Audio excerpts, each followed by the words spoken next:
Tinatanggap daw ni Makati Representative Luis Campos ang pag-iimbestiga ng COMELEC tungkol sa umunoy transfer of registration ng mga botante sa Makati. Kasunod yan ng anunsyo ng COMELEC na iimbestigahan ng kanilang task force ang reklamo ng Partidong United Nationalist Alliance o UNA na meron umanong mahigit 3,000 botante na humiling na malipat ang kanilang registration sa 2nd District ng Makati City.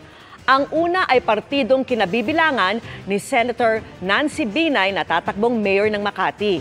Sabi ni Campos na mayoral aspirant din ng lungsod, huwag sanang husgahan ang mga humiling na malipat ang registration. Gusto lang anya ng mga taga-Embo Barangay na patuloy na makatanggap ng benepisyo ng Makati na hindi anya na ibibigay ng Taguig.